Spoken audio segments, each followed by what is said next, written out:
रम जा मनवा रम जा अपने राम में, रम जा मनवा। ओ रम जा मनवा रम जा अपने राम में, रम जा ओ रम जा मनवा रम जा अपने राम में, रम जा रम जा मनवा रम जा अपने राम में, रम जा ओ रम जा मनवा रम जा अपने राम में, रम जा मनवा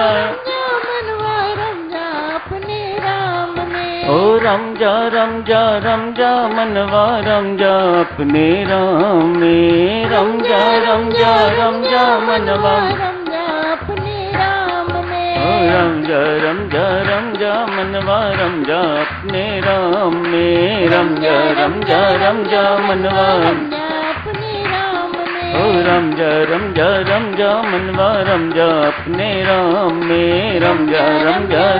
मनवा रम जा अपने ओ रम जा मनवा रम जा अपने राम में, रम जा मनवा रम जा अपने ओ रम जा मनवा रम जा अपने राम में, रम जा मनवा रम जा अपने ओ रम जा मनवा रम जा अपने राम में, रम जा मनवा रम जा अपने ओ रम जा मनवा रम जा अपने राम में, रम जा मनवा रम जा अपने ओ रम जा मनवा रम जा अपने राम में, रम जा मनवा रम जा अपने रम जा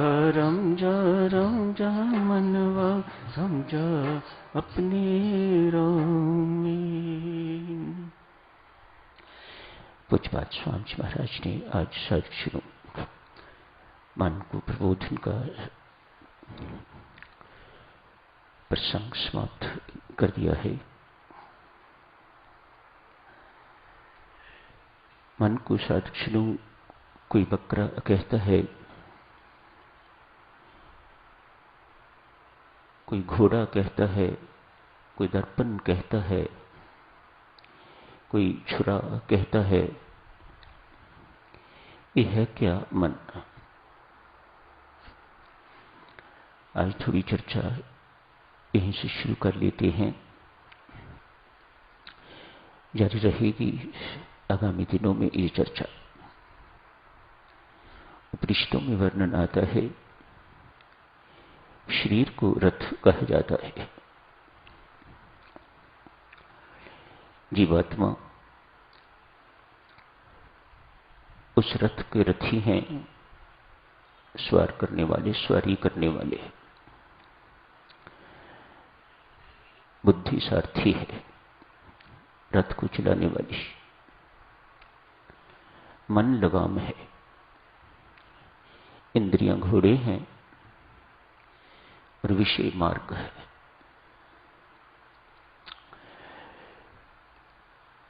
अर्जुन के रथ के सारथी भगवान श्री कृष्ण थे। अर्जुन तो रथी थे, उस पर सवार गीताचार्य भगवान श्री कृष्ण स्वयं सारथी थे। मानो जो हमारे रथ का संचालक है उसे बुद्धि भी कहा जाता है। वे भगवान श्री कृष्ण भगवान होने चाहिए। मन को लगाम कहा जाता है। ढीली हुई तो घोड़े मुंह जोर हुए तो आपको किस गड्ढे में जाके गिरा देंगे कि कहीं कभी बाहर नहीं निकल सकोगे। मन की भूमिका कितनी महत्वपूर्ण है इस रथ के लिए, इस शरीर के लिए मन की भूमिका अति महत्वपूर्ण है। कस के लगाम रखेंगे तो घोड़ों पर नियंत्रण रहेगा, अन्यथा ये घोड़े क्या कर देंगे आप बहुत अच्छी तरह से परिचित हैं। ये घोड़े किसी को नहीं छोड़ते। पतन की ओर ले जाते हैं, गहरी खाई में जाके गिरा देते हैं, जहां से एक साधक कभी बाहर नहीं निकल पाता। संत महात्मा कहते हैं,